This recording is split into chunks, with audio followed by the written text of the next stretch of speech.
Every Tuesday, we do true crime stories on our show, and these are the top three that came in from today. He was an inmate at the prison that I worked at. He actually was in prison for murdering his mother. His name was Stephen Huey. She picked up the phone when a girl called him. He was supposed to go out on a date. His mom started bashing him to that woman. So he said, "Hold on, let me call you back. I'm going to go kill this."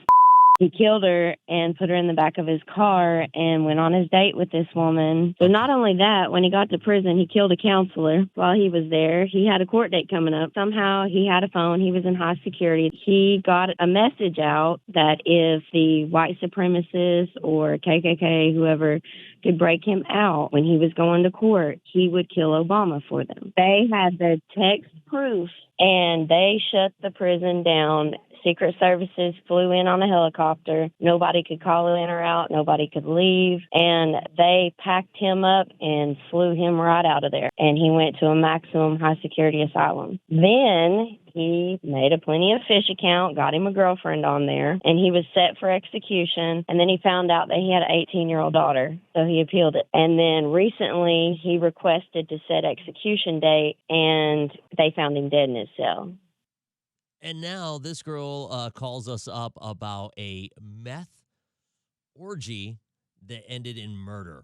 My mom, she told me that two people that she went to high school with were so messed out. They invited a friend over. They were high for 3 days, and they decided to have an orgy. The couple that invited them over had swords, and they got mad at the other guy and decided to chop him up with the swords. And then they decided they had to get rid of his body. So they went down to the river and had a bonfire with his body. And the body was almost gone when the police came down to the river at like 3 o'clock in the morning and was like, "What are y'all doing?" They were like, "Oh, we're just having a bonfire." And they saw some teeth on the ground. And that's how they got found out. Oh, They found the teeth? And how many years did these people get? I'm pretty sure they're still in jail, but that was 2000. 20-something years ago. Next up on our True Crime Tuesday, this girl called in about a murder that her biological father did.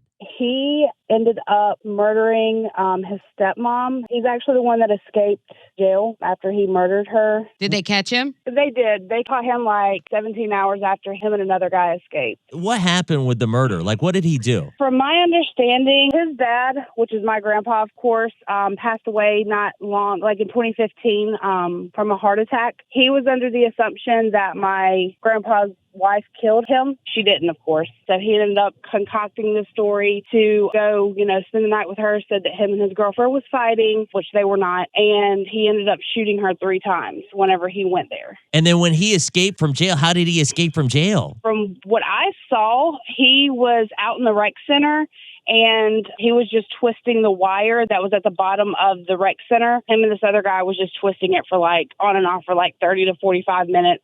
And then they were finally able to get under it. And then they climbed up the barbed wire. And then they went on top of the jail and ended up jumping off the other side of the jail.